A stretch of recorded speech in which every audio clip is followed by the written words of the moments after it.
What I want to show in this video is the relationship between the resistance an instrument, preferably a reamer, encounters and the degree of rotation that an instrument can undergo. Here you see the number 8 reamer placed into the canal in the plastic block, and with a little light testing using short strokes, so little resistance to both apical penetration and rotation is encountered that the resistance can easily be rotated through repetitive 360-degree arcs. We will be taking the instruments through a 25 approximately 1 millimeter beyond the length of the canal. This is the equivalent of taking the instruments 1 millimeter beyond the constriction of an intact tooth.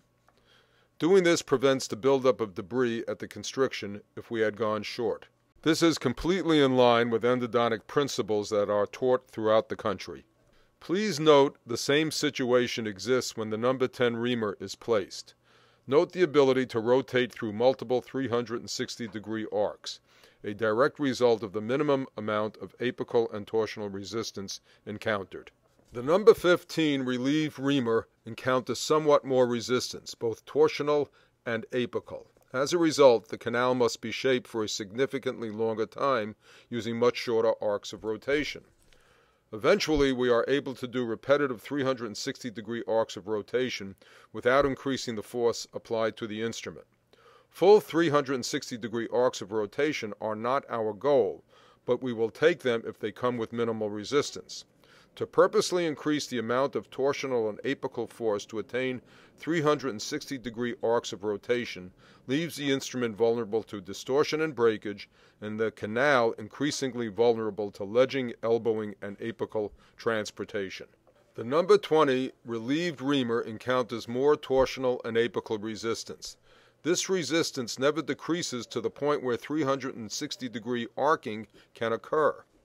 As a result, shorter strokes are used throughout the shaping when using the number 20 relieved reamer in this canal. Please note we are still attaining our full apical length. It is just being attained with shorter horizontal strokes. The number 25 relieved reamer encounters more resistance than the 20. Shorter strokes are required for a longer time to negotiate to length without distortion to both the tooth and the instrument. Note how the instrument records the shape of the canal when the instrument is used with the appropriate short stroke. At this point, the benefit of a 30-degree reciprocating handpiece should be self-evident. Even where a 360-degree arc is not possible, we rarely get to the point where we manually scribe an arc limited to 30 degrees. In fact, the shorter the stroke, the less potential for distortion to both the instrument and the canal. However, if used manually, a longer horizontal stroke will produce greater efficiencies if used where possible. The benefit of the reciprocating handpiece is the speed of its oscillations. Used at anywhere from 3,000 to 4,000 cycles per minute, each stroke removes very little dentin, but there are so many strokes per minute that from the dentist's perspective, the instrument shapes the canal quite rapidly, with the short stroke assuring the dentist of distortion-free shaping to both the instrument and the canal. I initially was going to do the entire sequence without the benefit of the tapered piezo straightening and widening the coronal 1/3 to 1/2 of the canal. However, when I placed the number 30 relieved reamer, the instrument encountered more resistance almost immediately than I wanted.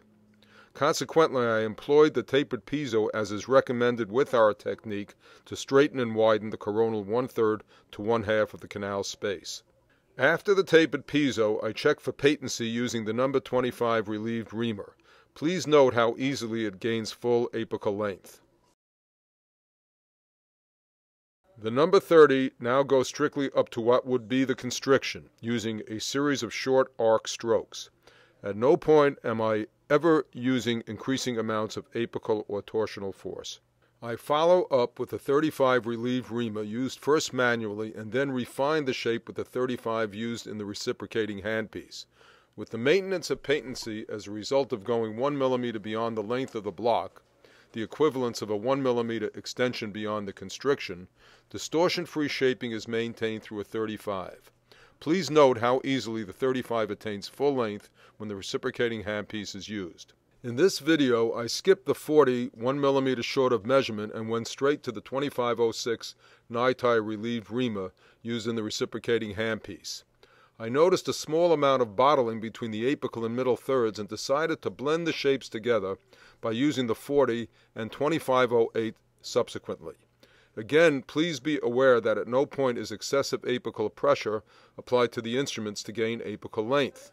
By using low apical pressure, we are not trying to avoid breakage. That is prevented by the short arc of motion. Rather, we are preventing the impaction of apical debris, which could then be a causative factor in canal distortion.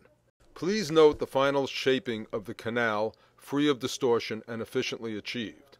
The main purpose of this video was to demonstrate the correlation between increasing apical and torsional resistance and the employment of shorter strokes to compensate for that increased resistance. Secondarily, we show how the reciprocating handpiece delivers a very short stroke with great speed that gives us the combination of excellently shaped canals delivered in a timely fashion.